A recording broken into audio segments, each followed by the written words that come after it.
Cerkve razširjene po vsem svetu, spopolnijo v ljubezni skupaj z našim papežem Frančiškom, našim škofom Stanislavom in vsemi, ki služijo oltarju. Spomni se tudi naših bratov in sester, ki so zaspali v upanju na vstajenje.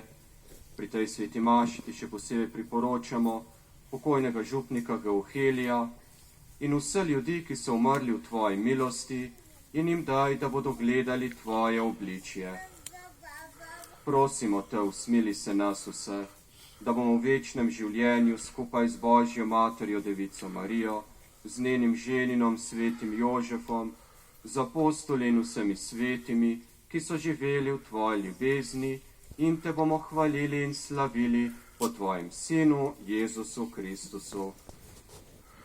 Po Kristusu, s Kristusom in Kristusu, tebi vsemogočnemu Bogu Očetu, v občestvu Svetega Duha, vsa čast in slava na vse veke vekov.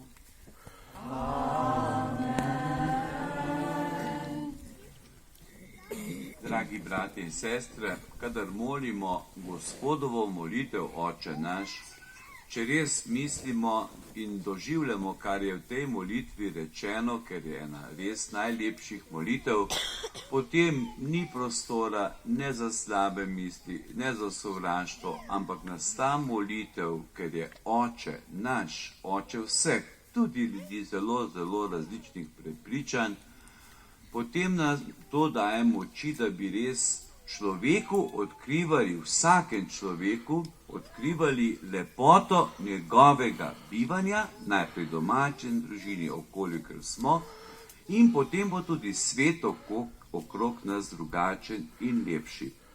Trudimo se za to in ko bomo sedaj zmolili Gospodovo molitev, zmolimo za vse naše drage rajne, zmolimo pa tudi za vse žive, za vse nas, da bi res gojili pristne in iskrene medsebojne odnose. Oče naš, ki si v nebesih, posvečeno bodi tvoje ime, pridi k nam tvoje kraljestvo, zgodi se tvoja volja, kakor v nebesih, tako na zemlji. Daj nam danes naš vsakdanji kruh in odpusti nam naše dolge, kakor tudi mi odpuščamo svojim dolžnikom, in ne vpelji nas v skušnjavo, temveč reši nas hudega. reši nas vsega hudega, vsemogočni Oče, podari nam mir v naših dneh, usmiljeno pomagaj, da se bomo varovali greha in bomo varni pred vsakim nemirom, ko polni blaženega upanja. Pričakujemo prihod našega odrešenika, Jezusa Kristusa. Tvoje kraljestvo, tvoja oblast in slava vekaj. Gospod Jezus Kristus, svojim apostolom si rekel, mir vam zapusti, svoj mir vam dam.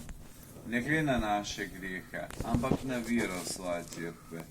Utrdi jo v miru in jo vodi po polni edinosti, da se izpolni tvoja volja, ki živiš in kraljuješ vekomaj. Amen. Gospodov mir bodi vedno z vami. In s tvojim duhom.